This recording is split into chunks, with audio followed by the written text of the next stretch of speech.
We were just discussing cynicism and the unfortunate tendency for Americans today to be cynical about heroes and about ideals, including political ones.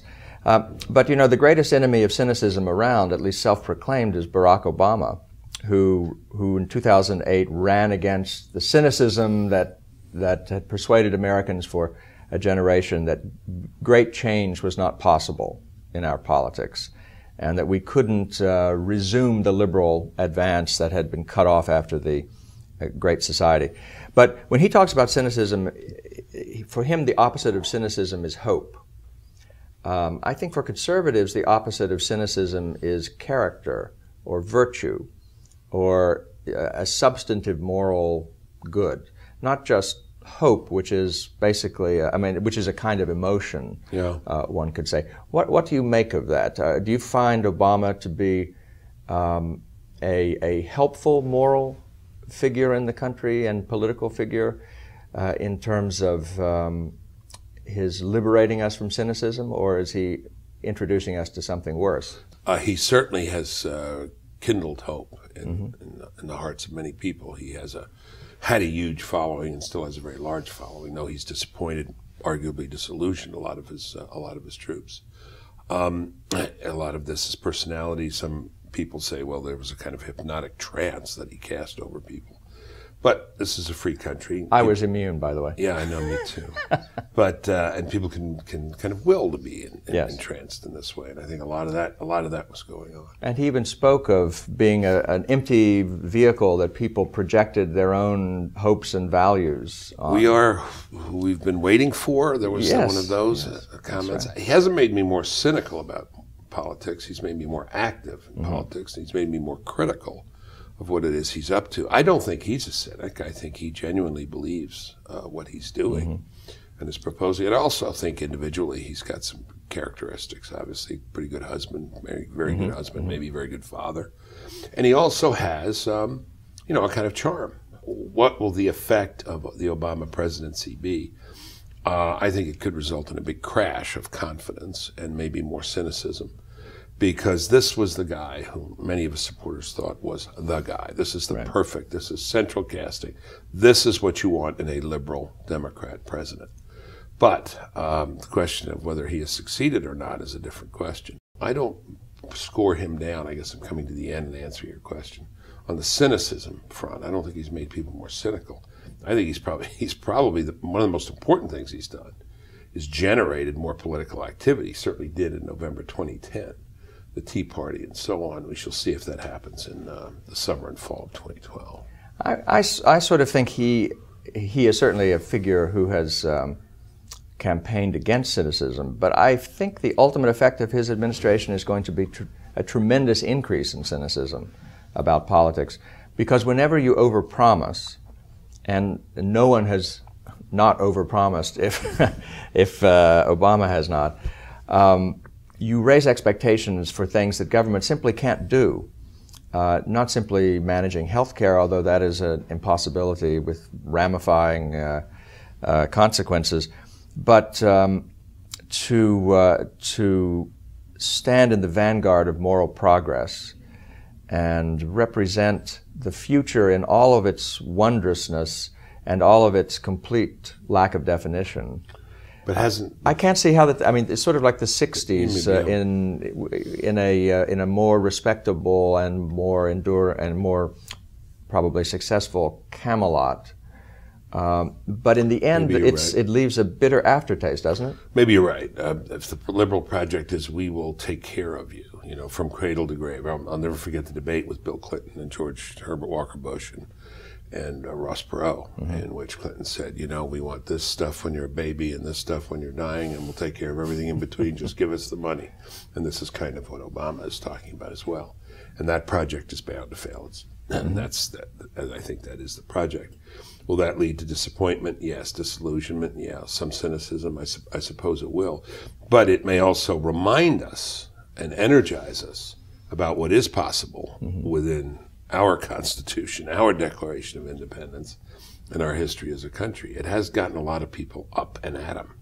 Yes. I think one of the things he did learn from Reagan was that you had to inspire people, and you had to connect to American history to do that effectively. And so he has, in his book, for example, The Audacity of Hope, the Democrat he mentions most often is Franklin Roosevelt.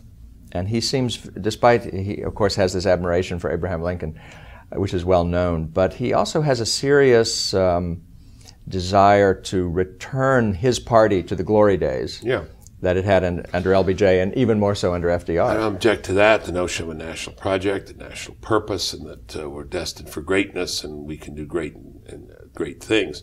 Look, you can't criticize him for playing small on health care. Not at all. No. Arguably, he went after the wrong priorities, but this is a very huge project which will, I think the language is accurate, transform American life. Yes. For the worse. Yes, and of course he played the transformation card from the very beginning, that this was what his term was going to be about. But since you can of course transform America, but it's very hard to transform it for the better. That's right. And it seems to me that is the entry point for a lot of disillusionment. Right. Down the difference between transforming America, which I think you can't do for the better, because I think it's pretty good the way it is, and it is still the last best hope of Earth. And having a national project or a set of national projects or purposes consistent with America's definition of itself, American principles and American institutions. He seeks, I think, in some ways to change those, to alter the very terms and principles, terms of debate and the principles under which we operate. Yes. And do you think he will be a model for future liberal democratic politicians? Is he going to be not just successful enough, but deserving of success enough to be that kind of a model? Not for a while. Not for a while. I don't think so. I think my guess is the next kind of democratic model you will see, judging from whom I'm seeing emerging and who's getting attention, is going to be a fix-it guy, a guy who can really fix it, focuses on details, knows policy, enough inspiration, let's get it done.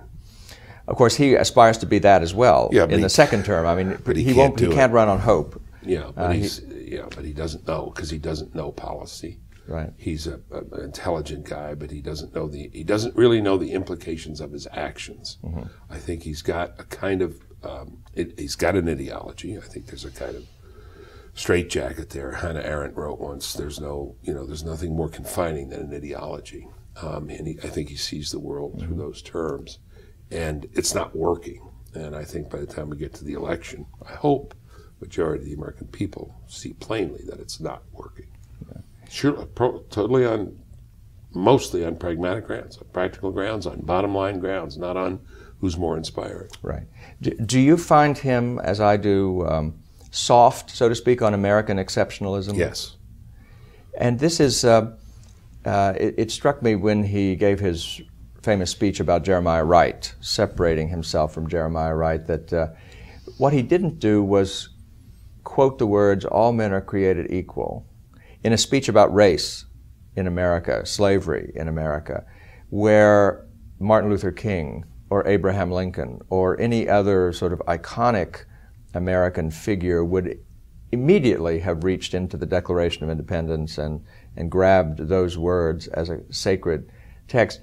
He passed over them in silence in that address, which led me to believe he actually agreed more with Jeremiah Wright's indictment of America than he disagreed with it. There's an interesting thing he does, which is, so you said earlier, he goes back, he reverts to the earlier figures, the earlier great figures, and wants to see himself in that pantheon. But he doesn't do the work that many of them did. He doesn't do that deep reading and thinking that Lincoln did. Or that others did.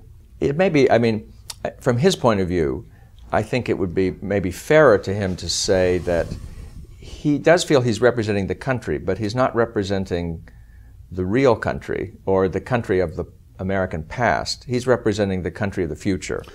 He's representing the transformed America. Okay, I was going to use the same word, the country that it ought to be. That's right. I represent the America as it ought to be.